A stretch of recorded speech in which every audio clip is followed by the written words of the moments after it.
Hello, welcome to Pod Maverick After Dark. This is Kirk Henderson and Josh Bowe. We are joining you on Tuesday, September 19th, 2023. Josh, how are you? I'm doing great. We're getting there. Slowly but surely. Season's coming. It's right around the corner. That's correct. Right around the corner. I'd like to start off the show wishing my wife a happy anniversary. She won't hear that because she doesn't listen to the damn show. But she wasn't, we normally wouldn't have recorded tonight, but she wasn't feeling the best today. So I just said, okay, well, if we're not going to do anything fun, then I'm going to talk basketball with Josh. Now what we're going to talk about is kind of beyond me. We had a great rundown earlier today where is there anything to talk about? No. Well, I mean, there's always, and it's funny because I've been really annoying, both in the Mavs Moneyball Slack and in the SB Nation editors Slack, where I'm just kind of like, what are people doing? What are the things people like to read? What do they like to write? Because I'm sort of a person in my personal life where when I start doing something, I'm usually really pretty good at it. And I will continue the process. I like the whole going through the making of Mavs stuff. It setting a schedule and fitting things into my day actually makes me more productive in other areas.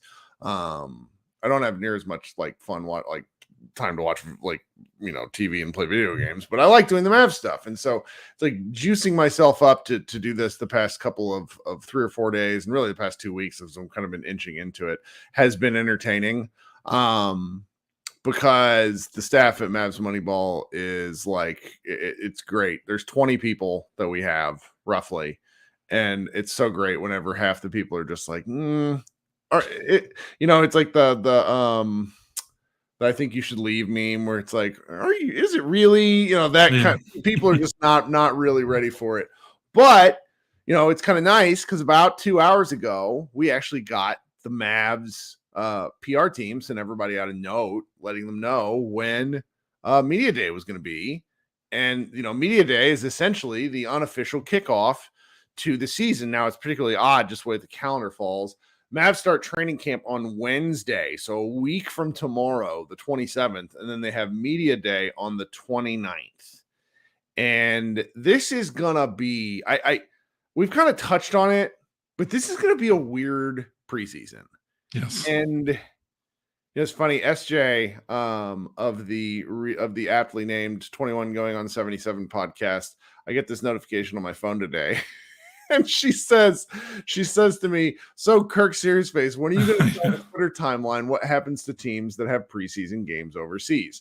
There are exceptions, but we've kind of touched on it a few times. Teams that tend to play overseas they just get off the weirder starts, not great starts. Now, a couple of people commented that the Mavs haven't got off to good starts in years, so what does that matter?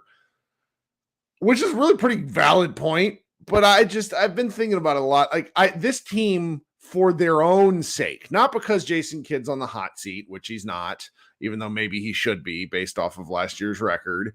They need to get off to a good start to get out of their own way, to to get out from underneath any narrative building. What do you think? I think you're right, but I think the combination of overseas preseason games and the fact that this is the most they've overhauled their roster in one summer since 2018, 2019, somewhere back around then. I mean, maybe it takes a couple, it doesn't necessarily mean they're going to, even without an overseas preseason, with all the new faces and new roles and new rotation and all this kind of stuff. I mean, maybe they were going to start out a little slow anyway as they kind of figure out what they want to do, what kind of team they want to be. Because we know we're going to see, but Jason Kidd likes to tinker in the first couple months of the season. Like he's done that every season he's been here with the Mavericks. He has definitely gone through a phase where the team is kind of feeling itself out and he's feeling out the rotations and he's trying to figure out what 5 guys he likes to close games and all that kind of stuff. Now, I don't know how much of that is because some of the roster snafus have forced it on him, like losing Brunson, trying to incorporate a player he didn't like would. Start keeping JaVale McGee in the starting lineup for the first 10 games of last year. There was nothing that forced that. That was pure, we committed to this guy, so we have to do the thing. And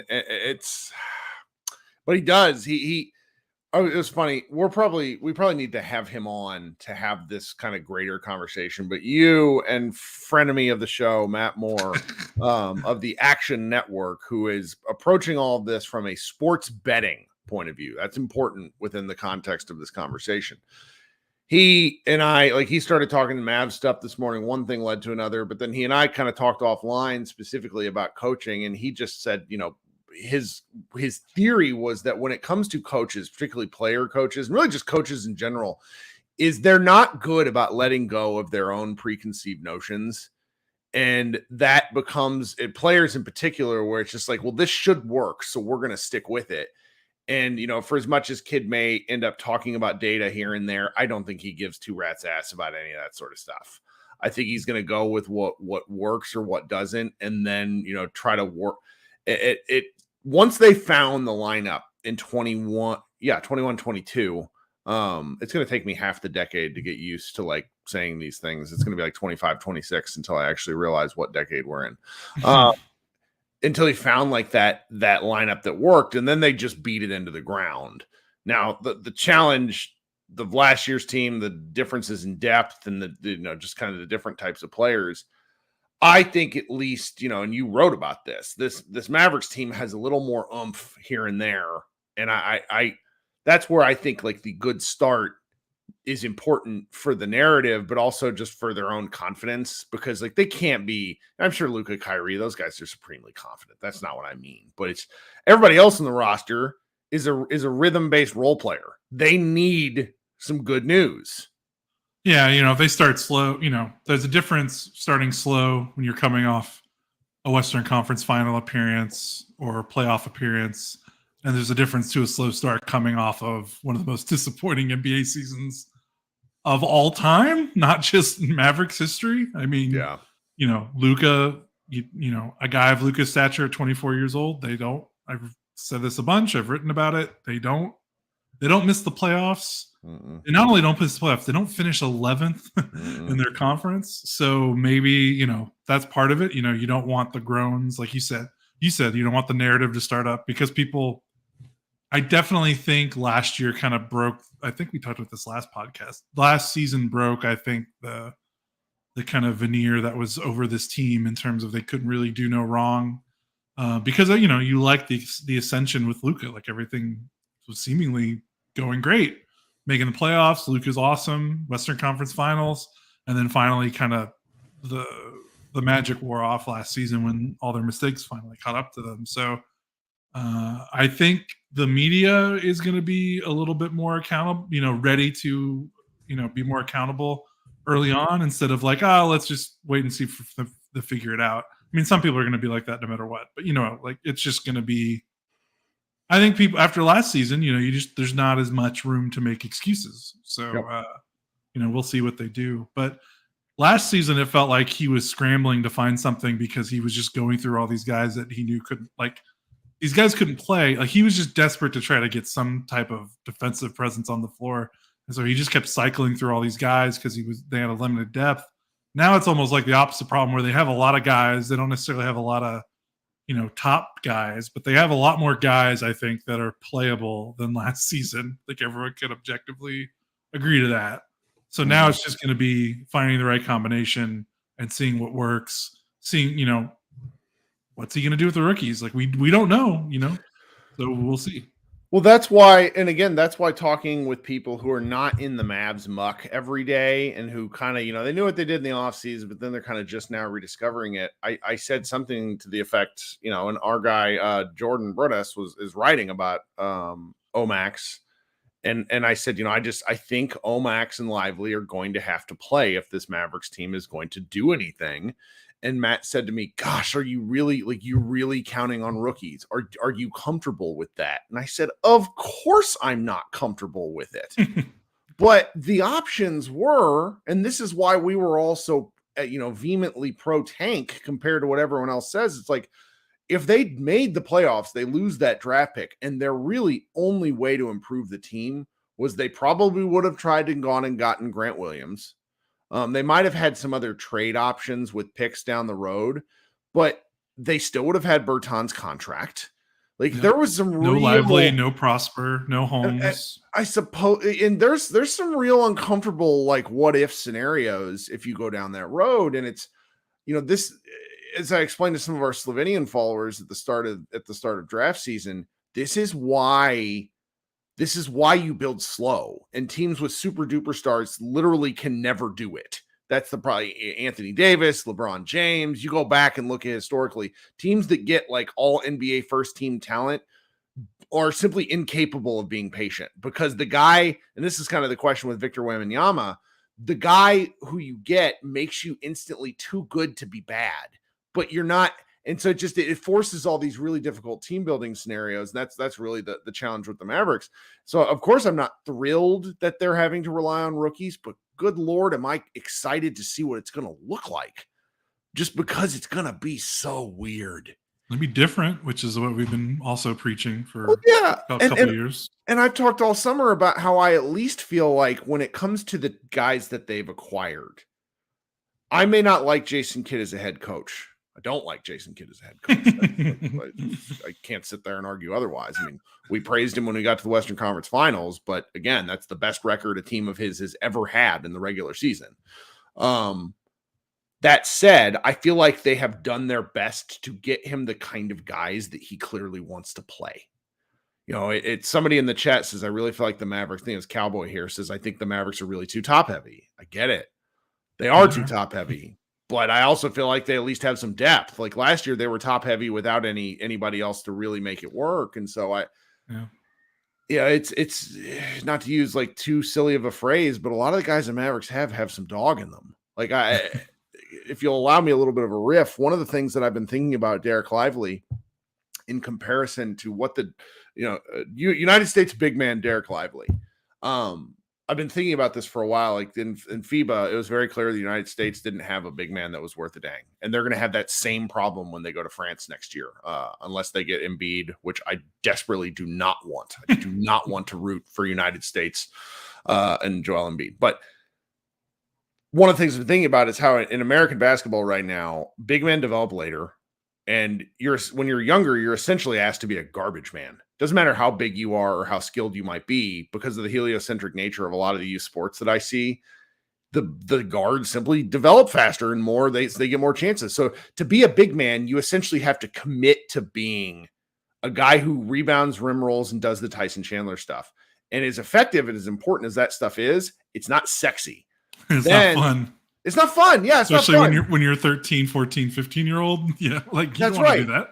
And then you get Derek Lively, who every single thing that has come out of his mouth is a guy that's like, I want to do these things. Sorry to bring it all the way back to Lively. Yeah.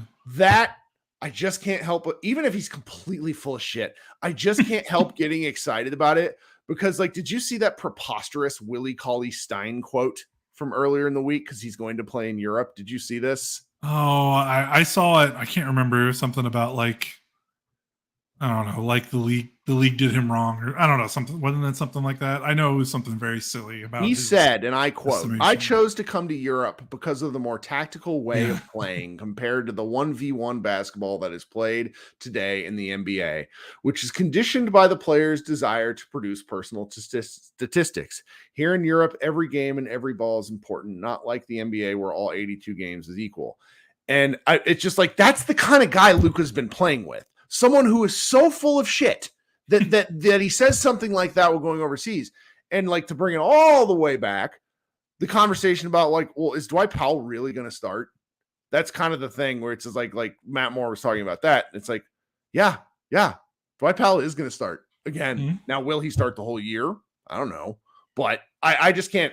I can't help but think that Lively will get in there at some point early, mix it up. They'll do weird small ball stuff. Maybe Maxey will play. There's just going to be a lot of new options, and that's fun. Yeah, for sure. I think if you're a betting man, we know the history. First round picks don't typically contribute to playoff teams. They just don't. You know, they whether it's a combination of it's a playoff team is drafting in the 20s and those picks take a little bit to come to fruition, or, you know, it's the other way around and the team's just not, you know, gets a high pick, but the team's just not ready to win because they were bad and that's why they got the high pick. So that's just kind of how it is. The history is a history. Like you just don't see a ton of rookies making playoff impact. Like think about the Kings last season with Keegan Murray and how awesome he was.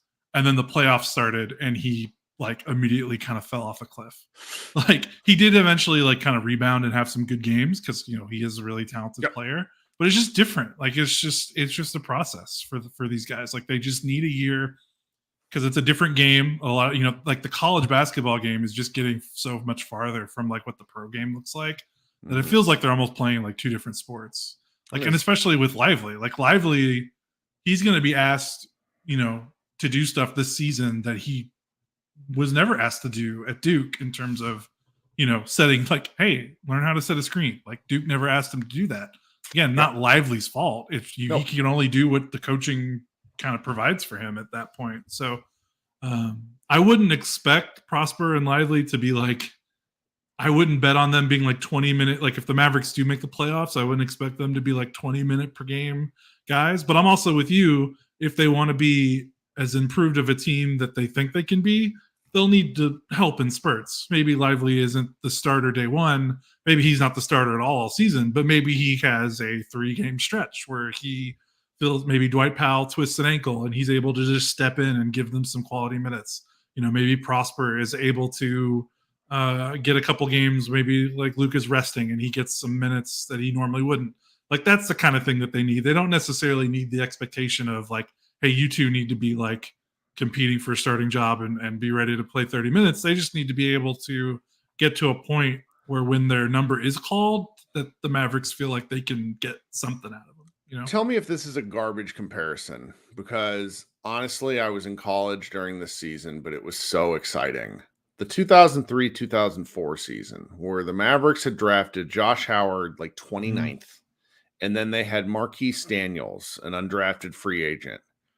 Those two guys, I felt like over the course of the first 40 games, made a case for playing a lot on a really good team, like a really, really good team. With an older veteran established coach with Don. Mm-hmm. Yeah, sorry, I didn't really interrupt your point. No, but is that kind of like is that like what we could hope for? Like guys like really earning their minutes while the Mavericks succeed? Yeah, I think so. Just like I said, like when they get on the floor, can they just do? It's not like we need them. They need to be all-star. Like that's what Josh Howard did. Like get on the floor. Hey, you're going to play 5 minutes tonight. He grabbed a couple offensive rebounds. You know, maybe scored a couple garbage buckets because he went after the ball harder than the guy that was guarding him on the floor. That kind of stuff. Like, you know, Josh was not the Josh Howard we know and love. That rookie season. He was very much like I'm just going to do what I can to get on the floor. And then once you get those minutes, making the most of them. And it's tough because you don't know when those minutes are going to come. And you might go a week without getting real playing time. And then all of a sudden it's like, hey, THJ doesn't have it tonight or something. Like I'm going to, hey, it's your turn. And that's not necessarily fair for these guys that are still learning the NBA game. But if they can just do something to make a lasting impression on the coaches, win maybe some of their minutes that they're on the floor, that's going to be huge. Because last season when they had to make those emergency calls, we're talking about your Franks and your Theos and your McKinley Wrights, and no offense to those guys, but guys that just aren't.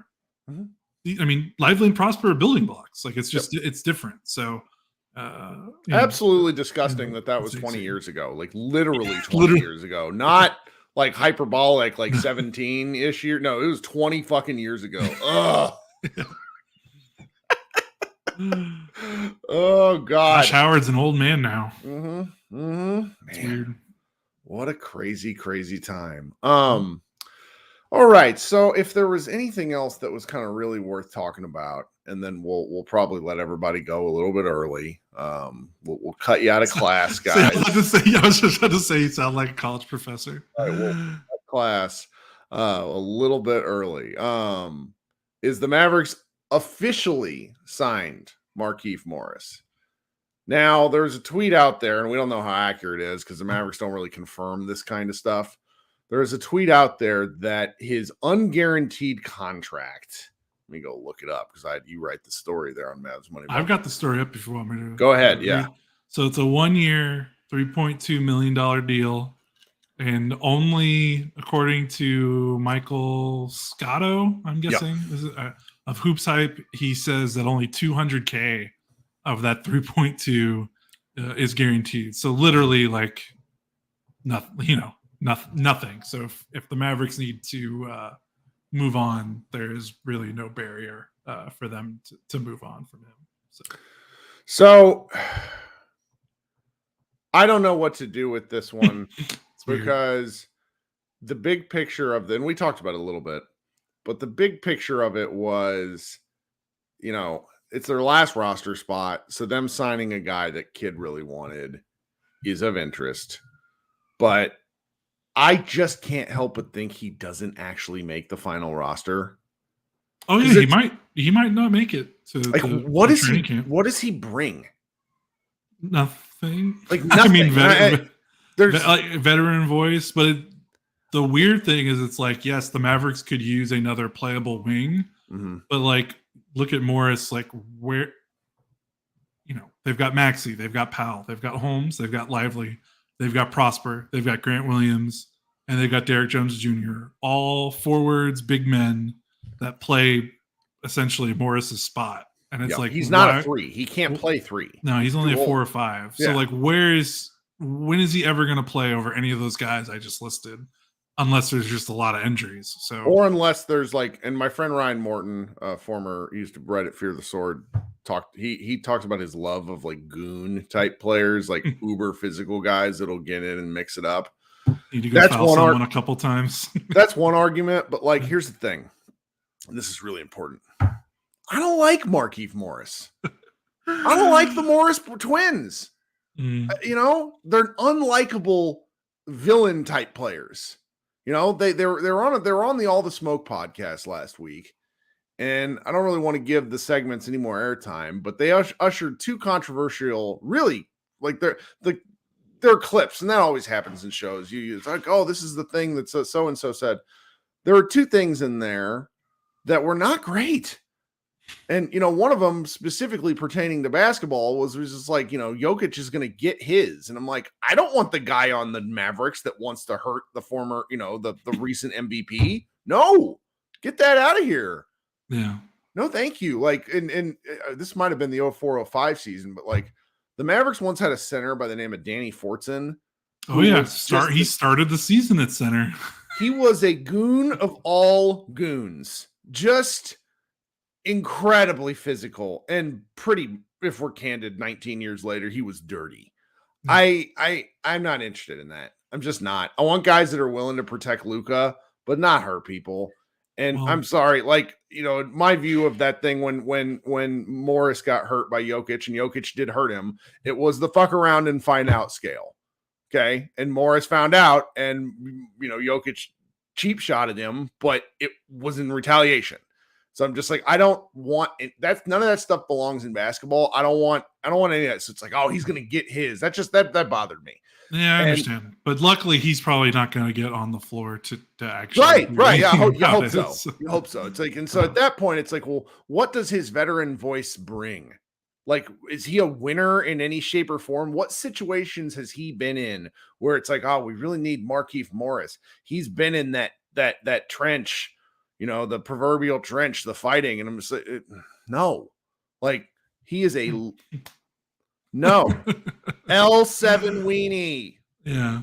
Yeah. It's the nice thing is, I mean, he's like you said, he might not even make it to opening. I mean, if someone in the training camp, it's fine. Yeah, if one of these training camp guys pops, like I very much doubt that they're gonna let his 200K be the difference between like, whoa, like this guy might, if they feel like they found something in one of these training camp guys that they're gonna bring in, well, I think, or if there's buyout market, he can go away pretty quickly. That's the real one, because they still have some of their mid-level exception. I'm nearly positive, and they can use that through the end of the year if they wanted to sign a buyout guy.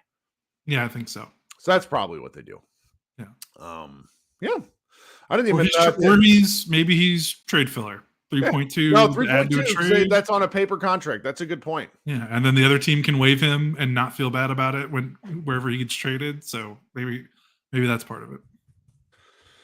Well, so I didn't even get, I don't even know if I'm going to be able, I'm just going to like randomly insert our ads into the podcast at some point, because I didn't even have like a natural break point like I normally do. We didn't have any sponsors this week, but that's okay. We're kind of here on the tail end. As we head into the season, just to put this out there for anyone that's listening, if anyone would be, willing to be a sponsor of our YouTube, we can absolutely do that. Reach out to me or Josh. We can, work that out with our parent company. Trying to think, please subscribe and review the show, leave comments. I had kind of a weird week, so I checked in this week and had some like 10-day-old comments, which is not like me. I just must have forgotten to get on and respond to some of them. I apparently made the misquote last week that Canada was where basketball was invented, which is not true. James Naismith is simply Canadian. So we'll clear that up for the record. Is there anything else Mavericks related worth a darn? No news, but I mean, we started our player previews today on the site on Mavs Moneyball. So we started with Maxi Kleba. Tomorrow is Derek Lively. We'll talk about those next week. I want to we'll extend the tail on that in terms of talking about the That'll podcast. Be fun. But yeah, like today you had a post on the site, kind of like, hey, like we are spinning up the engine, like things are gonna start cranking out, and you're gonna start seeing more regular content on the site. And then, of course, that leads to better discussions on our podcast when there's more stuff going on. Training camp starts, but we are gearing up. We are getting ready for season mode. Summer vacation's over, so yep, yeah, that's about it. Oh, trying to think if there's anything on my end worth it. Really enjoying Suits on Netflix somehow. You and a bunch of other people, because every time I turn on Netflix, it's like the number one trending show. It's nice. It's like it's old school in that you can have it on and you don't really need to pay attention. Right. And it's still nice. We've been doing that with 30 Rock the last couple of weeks. You and your wife should give Only Murders in the Building a try if you haven't. It's Martin Short, Steve Martin, and what's her name? Mary, what's her name? Selena Gomez. Sorry. And it's like delightful. It's 30-minute episodes, which is a sell point for you. It is. It's a huge sell point. And it's like it's shockingly funny in a way that I was not expecting. Man. August, it's killer. It's the wind down of summer sometimes makes me sad, because it's like there's not you and I both really like going to the movies. There's just like nothing to see. And with the strike, it's just gonna get brutal. It was so weird too, because it was like in July, August, it felt like from June to like the end of the first week of August, it was like it's been a spectacular movie year. There's like 8 movies coming out every week. That it's like it was like Mission Impossible, Barbie, Oppenheimer, Ninja Turtles. I'm probably missing another one. I mean, Flash came out, so whatever. I mean, Mission Impossible got buried, and it was incredible. It was great. Which is now not, it's like we just had a huge. It's like they emptied the chamber, and now there's like nothing till. I don't even know the next movie in the theater I want to see. It's probably I wanted to see Scorsese movie. I did too. Oh yeah, Killers of the Flower Moon is absolutely a theater movie. Yes. Oh, Cowboy Notes Equalizer 3, man. Denzel Washington can still kick some ass at however old he is. I do want to see this movie coming out in 10 days, the one with Denzel Washington's son. The do you know what I'm talking about? Like the AI the one? creator. Yeah. The Rogue One director. Yeah. It just looks that's like right up my alley because I've been watching I just finished Foundation season 3, which is just like insane sci-fi craziness, just perfect for me. Just perfect. Yeah. I like John David Washington too because I'm one of me and my wife are 2 of the 4 people at John David Washington joint as well. So he was on the Rock football show, the one where he was the agent. That was the first thing I saw. Ballers. He was on Ballers and was fantastic. Yeah, he's good. Yeah.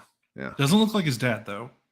I don't see it. They look related. Like there's like when you put them, it's very much like me and my kid, where it's like we're very clearly father son, that sort of thing.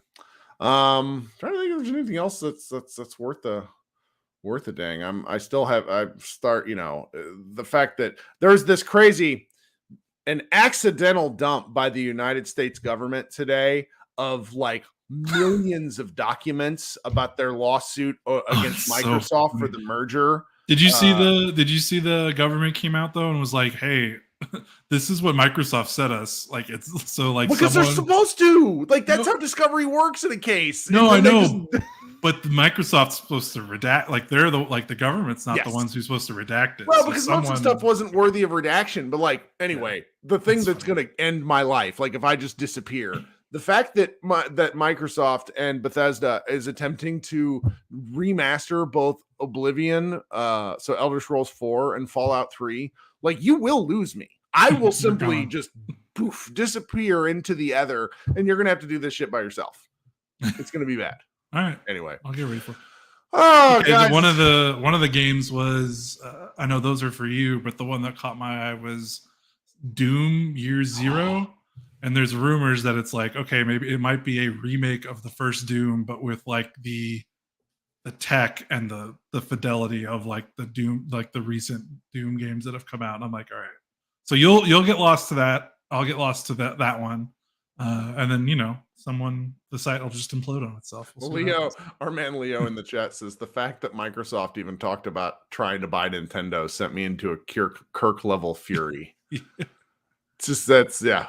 Well, we know that won't happen because Nintendo is not particularly concerned with making money, which ends up making them $1 bajillion because they just make good stuff. All right. Well, that's 5 minutes of stuff nobody but you and me cares about, but whatever. This is our show. We'll be back probably next week. I've been trying to record on Fridays, but I have a new boss and he is asking me 1,000 questions and he really likes to work until the end of the day on Fridays. I'm just like, bro, it's come on. Can we not? Let's do a 4.5-day work week. But he disagrees with me, and that's fine because he pays me money. We'll be back when we're back, but thanks so much for hanging out. This has been Kirk Henderson and Josh Bowe of Pod Maverick. Please rate and subscribe and do all that wonderful stuff. Head over to mavsmoneyball.com where we will be writing more and let us know what you think. As always, feel free to reach out if you are at all interested on Pod Maverick podcast at gmail.com to ask any questions, and I will do my best to get back to you. Anything, Josh? Oh, that's it. Let's talk to you guys later. Season's starting soon. Bye, guys. Go Mavs.